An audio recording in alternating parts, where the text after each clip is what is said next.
Okey, anda boleh lihat mereka di belakang sana sedang menyuluh. Okey.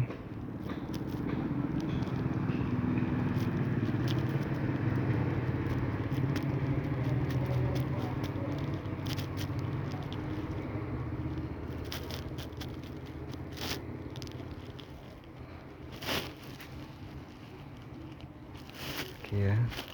Kat sana belakang ni. Ada boleh tengok sebelah sini pula. Okey, untuk rujukan AADK.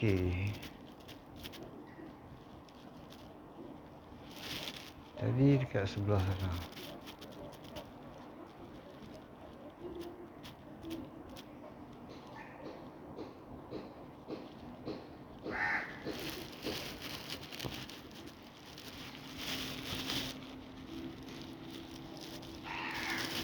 Okey. Okey, nampak tu. Okey.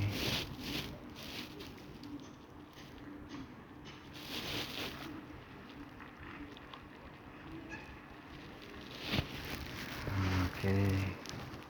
Sebelah sana dan juga sebelah sini.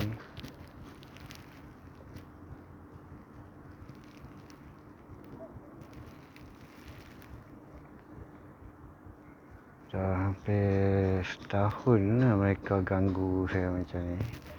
Saya rasa di pihak isteri saya pun saya ada terjumpa satu torchlight berwarna biru yang bila ditanya pada ahli keluarga mertua tak tahu bukan hak milik mak mertua atau siapa-siapa, tapi dia adalah hak milik saya rasa isteri saya. Boleh tengok kat sana. Okey, pohon-pohon di sana yang rendang begitu banyak. Okey, mereka tebas untuk boleh nampak direct sini, dan juga di sebelah sana, di tengah sana, dan juga di sana, dan juga di sana. Sebenarnya ini benda yang saya buat sewaktu di seluruh hutan di Malaysia. Saya yang membuat line di dalam hutan, dan mereka membuat line untuk melihat daripada arah sana untuk melihat ke sini, dan di belakang kedai Pak Tam sana untuk melihat ke sini. Jadi mereka telah meminta bantuan Majlis Bandaraya untuk memotong pohon-pohon tu. Okey, dipotong dan dipotong untuk memantau keluarga saya, seolah-olah seperti saya tidak boleh memantau keluarga saya. Okey, jadi tengoklah mereka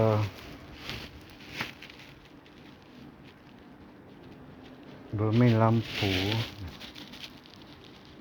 Okey, katakanlah saya pergi ke sana sebentar lagi, saya tidak hairanlah kalau di belakang itu ada polis ataupun sesiapa saja. Cuma saya nak kenal pasti siapa yang bermain.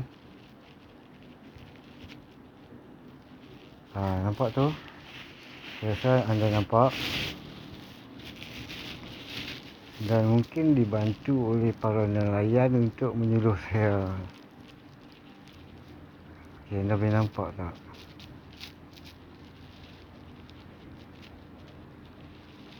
Kalau ia berbentuk suar, ia akan dapat dilihat daripada seluruh sudut. Tapi kalau ia adalah sejenis lampu picit ataupun yang digunakan di atas kepala, ia adalah satu hala sahaja. Jadi tidak bolehlah dia mengatakan dia memberi signal kepada nelayan yang nak berlabuh.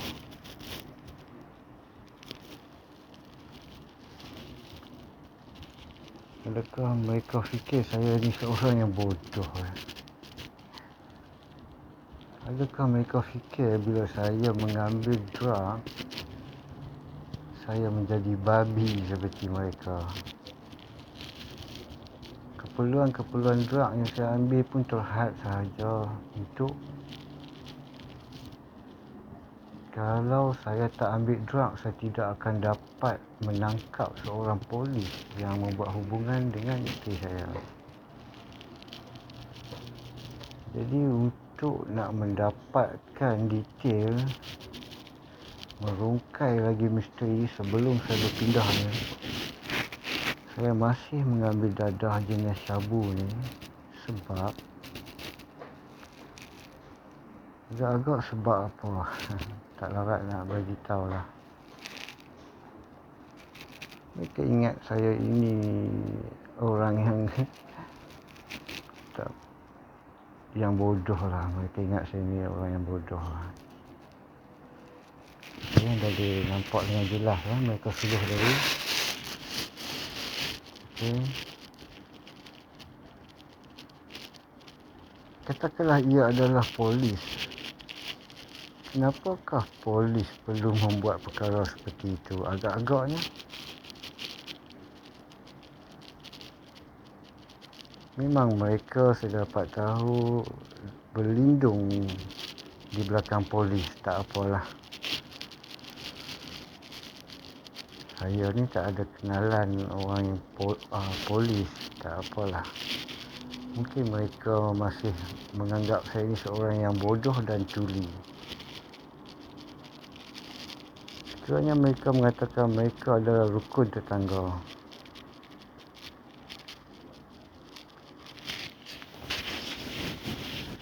Anda boleh tengok. Okey, di sebelah sudut sana pun, di sudut jeti nelayan di dataran ni. Okey, nampak apa yang di sebelah tu, di straight tu adalah jambatan. Di atas jambatan sana juga di suluh saya seperti saya ni. Tapi kita dah maklum ada sihir cahaya yang nak membuat mereka buat tu untuk saya menjadi gila babi lah. Untuk saya mengamuk dan sebagainya. Tetapi syukur Alhamdulillah sekarang ni di belakang saya adalah AADK dan laporan ni saya akan hantarlah kepada AADK. Okey, kat ujung penjuru sana nampak kereta tu. Okey, nampak dia menyuluh di sepanjang titi. Okey, nampak seorang keluar. Saya nampak seorang, dua orang terlibat keluar. Dan mereka akan letakkan orang untuk bermain cahaya dengan saya daripada sudut sana.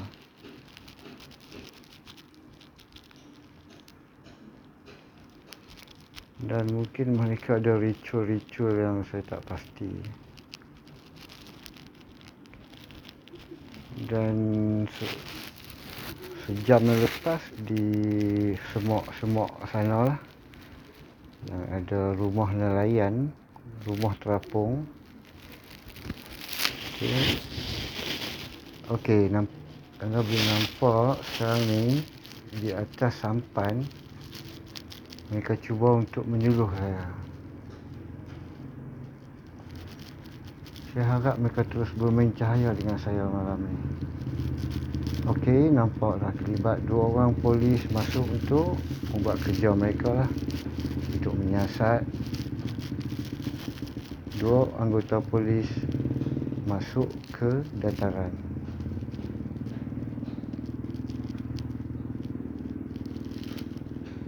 Ya, mereka pastinya ingin meninjau apa yang berlaku di sana.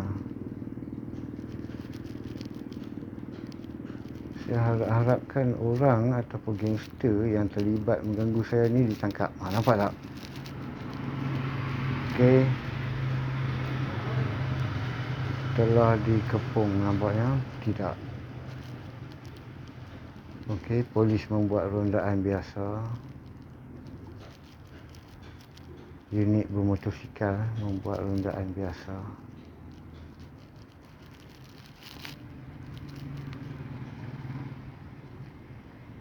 Dan saya mengharapkan pihak PDRM unit motosikal adalah unit kenderaan yang berintegriti hendaknya. Okey, kita akan tunggu sehingga polis keluar daripada dataran.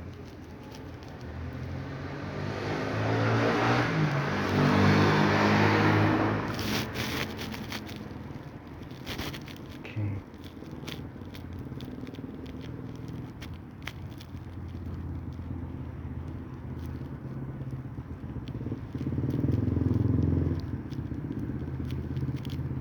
Polis membuat rondaan melihat pada setiap kenderaan yang diparking kat berhadapan sini. Agak pelik kereta parking kat depan.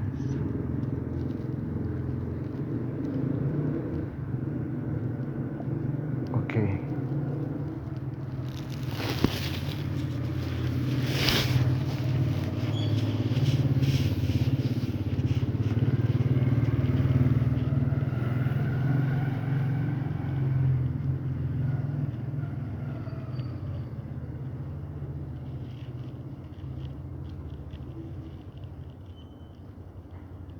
Mereka ini mungkin ingat saya ini adalah orang luar agaknya. Sedangkan saya merekrut ibu dan bapa mereka dalam persembahan seni di depan orang-orang parlimen, orang-orang yang besar di dalam negara. Merekrut kaum ibu dan juga bapa terlibat seni, terlibat membantu masyarakat dalam menyelesaikan isu-isu dadah dan penyalahgunaan dadah.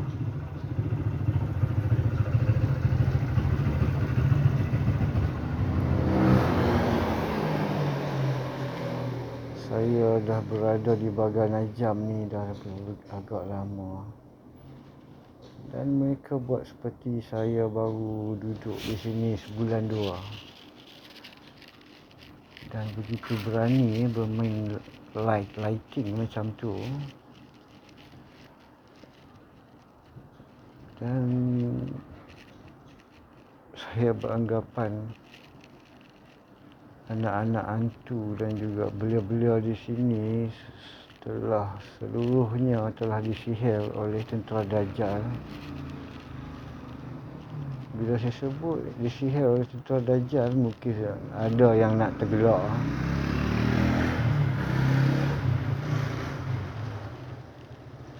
Tetapi itulah kenyataannya. Ada yang berani nak bermain dengan isteri saya tu, anda nak gelak. Orang yang kata kenal saya tapi berselingkuh dengan isteri saya, anda nak gelak. Saya merekrut anak-anak Bagajam untuk bermain muzik, untuk jadi power, untuk jadi terkenal. Dan sedikit terkenal, tiba-tiba mereka berselingkuh dengan isteri saya, anda kata anda nak tergelak.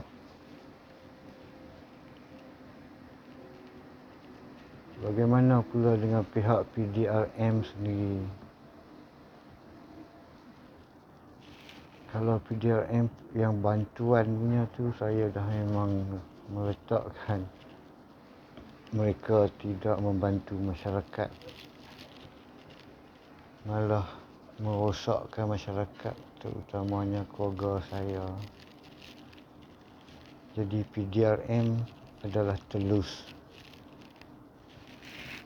Mujur ada 2, PDRM dan PDRM polis bantuan.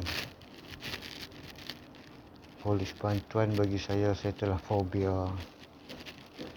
Dan cuma pihak PDRM saya jadi kurang kurang yakin apabila nak bawa barang-barang kes yang bukannya jenayah syariah yang ada kaitan dengan jabatan agama. Walaupun bersisih faham antara saya dan isteri, tetapi ada benda-benda berkaitan jenayah ketika saya bawa ke IPD Kepala Batas, saya ditolak dengan baik.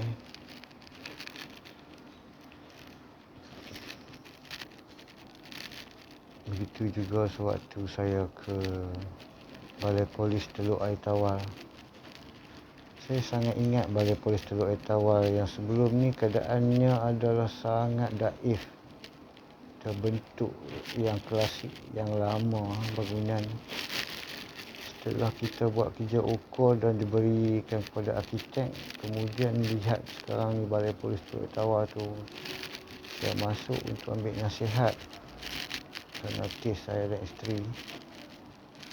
Saya terkejut tengok Balai Polis Teluk Air Tawar begitu cantik.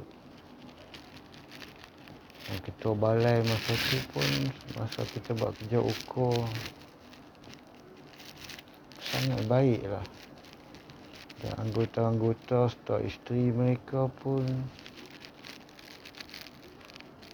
menyatakan banyak kebahayaan pada bangunan yang sedia ada tu. Jadi kita pergi membantu. Walaupun saya dibayar kerajaan adalah untuk apa? Untuk menggunakan kudrat saya. Dan saya telah membantu banyak kepada pihak PDRM sendiri. Kisah lainnya beberapa roblok di mana anggota ingin meminta rasuah. Saya bercakap seolah mereka adalah abang saya dan saya menasihati jangan ambil rasuah abang.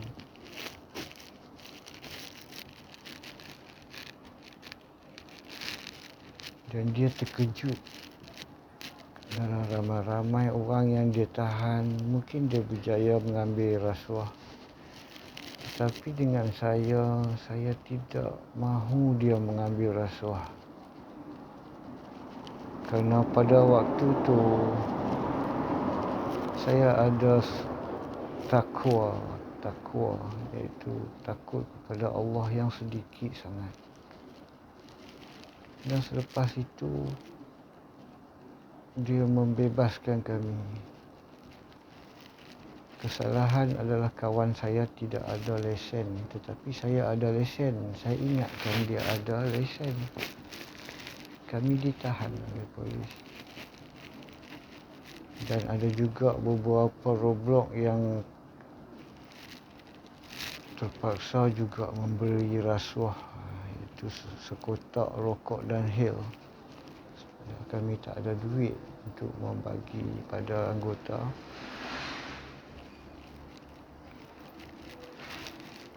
Tetapi bukanlah anggota yang mengambil rasuah itu akan mengambil rasuah selama-lamanya. Mungkin dia ambil sebab terdesak dalam perkara yang tidak diketahui. Seperti yang viral sebelum ni, seorang ketua polis menangkap seorang ibu yang mencuri susu di pasaraya. Ketika ditelusuri sampai ke rumah suspek, rupa-rupanya dia nak membeli susu untuk anak-anaknya. Dia tiada duit. Jadi polis tu beli susu pula. Beli gula. Jadi saya tidak meletakkan PDRM ni adalah jahat. Bekas Angkatan Tentera adalah jahat. Angkatan Tentera Malaysia adalah jahat. Bomba Malaysia jahat. Anggota bomba dan penyelamat. Hanya sebahagian, segelintir sangat, sedikit sangat yang membuat dosa-dosa ni.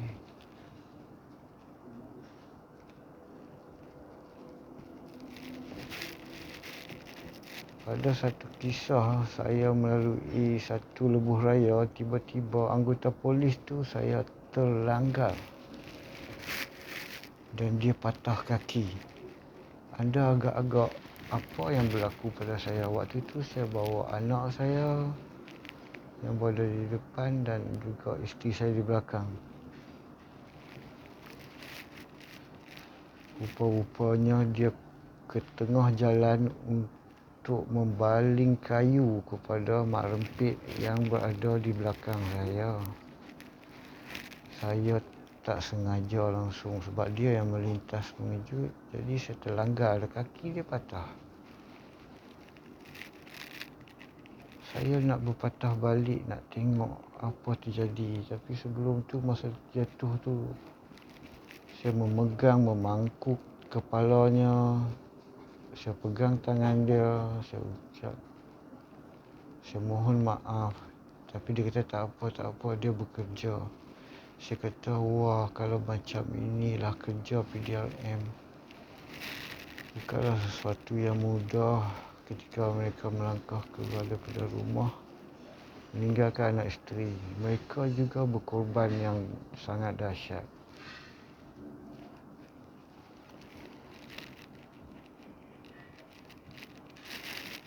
Itu adalah kali pertama saya melanggar anggota polis yang sedang bertugas sehingga patah kaki. Saya nak berpatah balik dan saya lihat mak rempit yang berada di belakang saya tu, ia berlindung. Rupa-rupanya ia berlindung di balik kami. Dan setelah ia pergi jauh, tiba-tiba saya dapat melihat dengan isteri saya, ia telah pun dibawa. Suspek yang mengakibatkan sehingga terlanggar oleh saya telah pun ditangkap dan dipukul oleh anggota polis.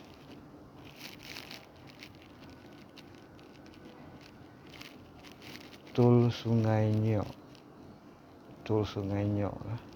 Kalau tak salah saya tol situ, Tol Sungai Nyok lah, selepas Balai Bagan tu, ambil kiri Balai Bagan, kiri straight.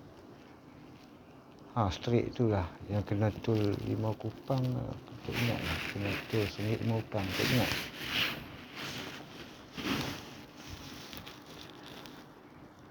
Saya sentiasa membantu pihak PDRM.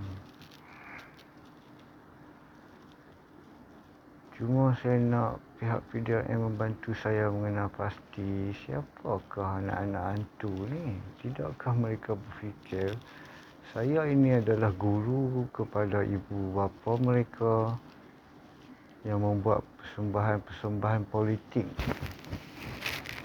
Saya juga terlibat di dalam politik, tapi dalam bentuk membuat persembahan kepada golongan VVIP, datuk-datuk, orang-orang kenamaan, ya, bermikompang juga, bermikompang untuk negara, ya, bermikompang untuk Perdana Menteri, bermikompang untuk timbalan Perdana Menteri dan orang-orang besar. Bermikompang juga untuk rakyat jelata di kawasan ini. Dan macam-macam lagi dah saya buat. Cuma saya peliknya, setelah isteri saya pun seolah-olah macam dijual oleh masyarakat kat sini. Ya, daripada siasatan setahun saya.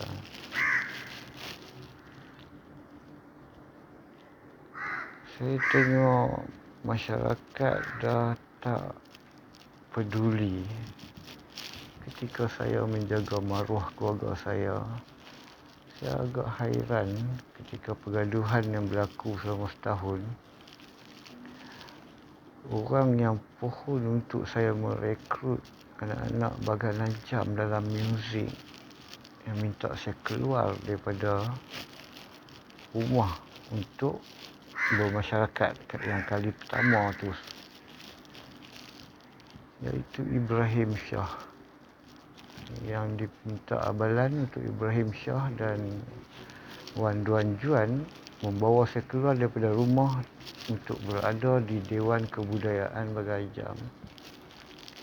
Setelah saya membantu hampir belas tahun, baru-baru ini konflik saya dan keluarga. Ketua beliau tidak turun pun menziarahi saya. Wan Duan Juan tidak juga menziarahi saya yang saya bantu dia, yang saya bantu Majlis Bandaraya Kuala Lumpur, Pulau Pinang.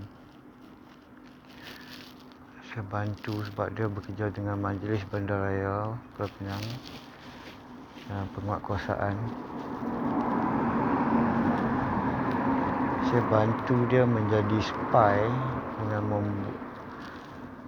menyiasat